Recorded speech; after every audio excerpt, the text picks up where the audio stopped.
Selamat pagi, siang, sore, dan malam bagi semua yang menonton video pembelajaran ini. Pada kali ini, saya, Christian Rafael Jojo, absen 7, kelas 10-6, akan menjelaskan mengenai bank, sistem pembayaran, dan alat pembayaran, serta uang. Baik, mari kita masuk kepada materinya. Pertama, saya akan memberitahu kalian mengenai tujuan pembelajaran pada kali ini. Yang pertama, peserta didik mampu mendeskripsikan dan menyajikan tentang bank sentral dengan tepat.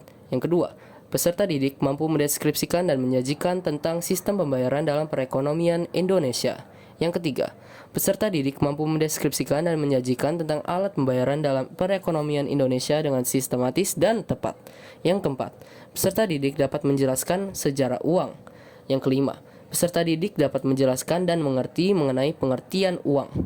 Yang enam, peserta didik dapat mendeskripsikan fungsi, jenis, dan syarat uang. 7. Peserta didik dapat mendeskripsikan unsur pengaman uang. Dan yang terakhir ialah peserta didik dapat mendeskripsikan pengelolaan uang rupiah oleh Bank Indonesia. Nah, yuk kita masuk ke materi yang pertama, yaitu bank. Apakah kamu tahu apa itu bank? Nah, menurut UU nomor 6 tahun 2009 tentang Bank Indonesia adalah lembaga negara yang independen atau bebas dari campur tangan pemerintah atau pihak-pihak lain, kecuali untuk hal-hal yang secara tegas diatur dalam undang-undang. Yang kedua, tujuan Bank Indonesia. Tujuan Bank Indonesia yaitu untuk mencapai dan memelihara kestabilan nilai rupiah. Kestabilan nilai rupiah ini mengandung dua aspek, yaitu kestabilan nilai mata uang terhadap barang dan jasa, serta kestabilan terhadap mata uang negara lain. Ada tiga pilar utama Bank Indonesia. Yang pertama ialah untuk menetapkan dan melaksanakan kebijakan moneter. Yang kedua yaitu mengatur dan menjaga kelancaran sistem pembayaran. Serta yang ketiga, mengatur dan mengawasi perbankan, atau dalam kata lain, stabilitas sistem keuangan. Semua ini dilakukan untuk mencapai dan memelihara kestabilan nilai rupiah terhadap nilai rupiah negara lain dan hal sebagainya. Selanjutnya, ada peran Bank Indonesia dalam sistem pembayaran. Ada 4, yaitu sebagai regulator, sebagai operator, sebagai lembaga pengawas, dan sebagai lembaga penyelenggara. Nah, sebagai regulator, ia itu harus memastikan proses sistem pembayaran berlangsung secara tepat waktu. Selain itu, ia juga harus melakukan penyempurnaan dan pengembangan terhadap sistem yang tidak ada sesuai dengan perencanaan sistem pembayaran nasional. Nah, sebagai operator, dia harus menetapkan tingkat inflasi, menjual atau membeli SBI, serta meningkatkan cash rasio. Yang ketiga, ia merupakan sebagai lembaga pengawas. Sebagai lembaga pengawas, ia bertanggung jawab agar masyarakat bisa mendapat layanan jasa sistem pembayaran yang efisien, cepat, tepat, dan aman. Sebagai lembaga penyelenggara, ada 2 sistem pembayaran yang diselenggarakan oleh bank. Yang pertama yaitu Sistem Clearing Nasional Bank Indonesia untuk pembayaran yang nilainya kecil, dan ada Bank Indonesia Real Time Gross Settlement untuk pembayaran yang nilainya besar. Mari kita melanjutkan kepada materi yang lain, yaitu sistem pembayaran. Tahukah kamu apa itu sistem pembayaran? Sistem pembayaran dalam Undang-Undang tahun 1999 tentang Bank Indonesia ialah suatu sistem yang mencakup seperangkat aturan, lembaga, dan mekanisme yang digunakan untuk melaksanakan pemindahan dana guna memenuhi suatu kewajiban yang timbul dari suatu kegiatan ekonomi. Alat sistem pembayaran ada 2, yaitu tunai dan non-tunai. Sistem pembayaran tunai biasanya memberikan uang tunai langsung kepada orang tersebut. Sistem pembayaran non-tunai biasanya membutuhkan pihak perantara untuk memastikan dana tercapai dengan baik kepada sang penerima dari sang pengirim. Selanjutnya, ada komponen sistem pembayaran. Ada 5, yaitu regulator, penyelenggara, infrastruktur, instrumen, dan pengguna. Regulator membentuk kebijakan dan aturan untuk mengikat seluruh komponen sistem pembayaran. Penyelenggara melakukan pemastian penyelesaian akhir dan transaksi pengguna. Infrastruktur, sarana fisik atau non-fisik sebagai fasilitas untuk melakukan pembayaran. Instrumen merupakan alat untuk transaksi di sistem pembayaran. Dan pengguna. Pengguna merupakan orang yang melakukan transaksi tersebut. Subsistem merupakan turunan dari komponen sistem pembayaran. Ada kebijakan yang merupakan turunan dari regulator, ada kelembagaan dan perangkat hukum yang merupakan turunan dari penyelenggara, terus ada infrastruktur teknis yang merupakan turunan dari infrastruktur, ada alat pembayaran yang merupakan turunan dari instrumen, serta mekanisme operasional, yaitu turunan dari pengguna. Sistem pembayaran memiliki dua jenis, yaitu sistem pembayaran bernilai besar, high value payment system, dan sistem pembayaran bernilai kecil, retail payment system. Sistem pembayaran bernilai besar atau high value payment system ada dua di Indonesia, yaitu BI RTGS dan BI SSSS. BI RTGS merupakan Bank Indonesia Real Time Gross Settlement. BI Scriptless Security Settlement System merupakan BI SSSS. Nah, pasti kalian bingung nih, BI RTGS itu apa?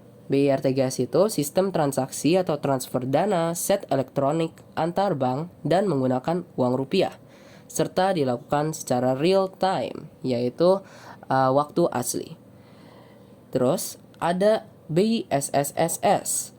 Ia merupakan sarana transaksi elektronik dengan BI dan penata usahaan surat berharga seperti obligasi, saham, dan lain-lain dengan cara elektronik. Sistem pembayaran bernilai kecil, retail payment system, ada 3, yaitu APMK, alat pembayaran menggunakan kartu, contohnya seperti debit, kredit, dan e-money. Dan yang kedua merupakan layanan transfer uang.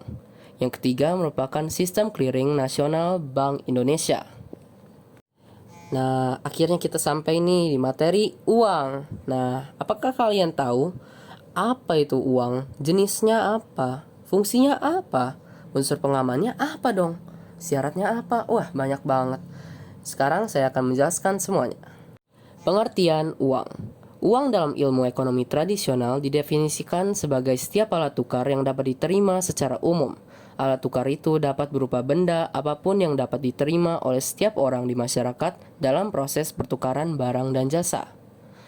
Dalam ilmu ekonomi modern, uang adalah segala sesuatu yang berwujud benda yang diterima secara umum sebagai alat pembayaran transaksi jual beli atas barang atau jasa serta kekayaan atau aset berharga lainnya, dan sekaligus sebagai alat pembayaran utang. Sejarah uang. Yang pertama, yaitu barter. Barter adalah kegiatan tukar-menukar barang dengan barang. Jadi sebelum mengenal alat pembayaran uang yang dilakukan oleh dua pihak, ketika membutuhkan sesuatu, mereka akan melakukan barter untuk mendapatkan barang tersebut. Kelemahan sistem barter adalah ia tidak memiliki standar nilai yang jelas. Biasanya kita dapat melihat ini dengan contoh orang yang memberikan sayur mayur untuk ikan atau barang daging yang lainnya. Yang kedua, uang barang atau commodity money ialah barang yang difungsikan sebagai uang dalam transaksi jual beli. Barang yang difungsikan sebagai uang ini memiliki nilai nominal dengan standar dan pengukuran tertentu yang diterima oleh masyarakat. Contohnya, ia menggunakan seperti garam, lada, atau resource yang cukup terbatas pada waktu itu dan dianggap sebagai hal yang berharga. Yang ketiga, uang logam atau kadangkala disebut sebagai koin. Ialah merupakan logam yang digunakan sebagai alat transaksi ekonomi dan biasanya diterbitkan oleh pemerintah. Bahan logam mulia yang dijadikan uang harus bernilai tinggi dan bersifat tahan lama. Contohnya emas dan perak. Nah, tapi uang logam ini memiliki kelemahan. Kelemahannya itu beratnya yang dapat membuat sulit untuk dibawa dalam jumlah yang besar, biaya produksi yang lebih mahal dibandingkan uang kertas, dan kurangnya fleksibilitas untuk transaksi yang besar. Selanjutnya ialah uang kertas. Uang kertas adalah uang yang terbuat dari kertas dengan gambar dan cap tertentu dan merupakan alat pembayaran yang sah. Uang kertas memiliki keuntungan, diantaranya biaya pembuatan yang lebih murah, dan mudah disimpan dan dibawa kemana-mana. Tetapi kelemahannya, ia gampang banget untuk dipalsukan, sehingga beredar uang-uang yang tidak sah dan tidak dibuat oleh Bank Indonesia atau bank-bank negara lain. Uang giral. Uang giral adalah alat pembayaran berupa surga berharga yang sewaktu-waktu dapat digunakan pada transaksi jual beli. Contohnya seperti cek, giro, kartu ATM, biljet, hingga uang elektronik. Uang giral memberikan kemudahan dalam transaksi pembayaran karena lebih praktis, mudah, dan aman. Sekarang kita memasuki fungsi uang. Fungsi uang ada dua, yaitu sebagai fungsi asli dan fungsi turunan. Sebagai fungsi asli, ia memiliki dua fungsi, yaitu sebagai alat tukar, medium of change, atau satuan hitung, unit of account. Sebagai alat tukar, uang dapat digunakan untuk alat penukar semua kebutuhan manusia yang berupa barang dan jasa sehingga dapat memudahkan orang untuk melakukan penukaran. Terus, sebagai satuan hitung atau unit of account, uang dapat digunakan untuk menentukan hitungan besarnya suatu barang dan jasa. Contohnya, harga kopi yang Rp 1000, harga roti yang 500, jadi untuk membeli keduanya harus membayar rupiah 1.500. Fungsi turunan uang ada 4, yaitu sebagai alat pembayaran, alat menyimpan kekayaan, alat pemindah kekayaan, dan alat penunjuk harga. Sebagai alat pembayaran, uang dapat digunakan untuk membayar kebutuhan manusia. Sebagai alat menyimpan kekayaan, uang dapat menyimpan kekayaan berupa uang yang kita tabung. Sebagai alat pemindah kekayaan, dengan uang, harga yang dimiliki di suatu daerah dapat dipindahkan ke daerah yang lain dengan lebih mudah. Nah, sebagai alat penunjuk harga, uang dapat digunakan sebagai petunjuk harga barang di pasar. Syarat uang. Syarat uang ada 7, yaitu acceptability, durability, stability of value, portability, divisibility, uniformity, and scarcity. Acceptability, ia harus disenangi dan dapat diterima secara umum. Durability, ia harus tahan lama dan tidak mudah rusak. Stability of value, nilainya harus tetap dalam jangka waktu yang sungguh lama. Portability, ia harus mudah dipindahkan tanpa mengurangi nilai aslinya. Divisibility, ia harus mudah dibagi tanpa mengurangi nilai aslinya. Uniformity, ia harus memiliki kualitas satu saja. Scarcity, ia harus memiliki jumlah yang terbatas dan tidak mudah dipalsukan. Jenis uang. Jenis uang dibagi menjadi 4, yaitu berdasarkan bahannya, berdasarkan lembaga penerbit, berdasarkan nilai, dan berdasarkan kawasan. Berdasarkan bahannya, ia ada 2, yaitu sebagai uang logam dan uang kertas. Berdasarkan lembaga penerbit, ia sebagai uang kartal atau uang giral. Berdasarkan nilai, ia ada 2, yaitu sebagai full-bodied money yang bernilai penuh atau token money yang tidak bernilai penuh. Nah, terus ada berdasarkan kawasan. Ada lokal, regional, dan internasional. Contoh lokal seperti rupiah di Indonesia, regional seperti euro di Eropa, dan internasional seperti US dollar.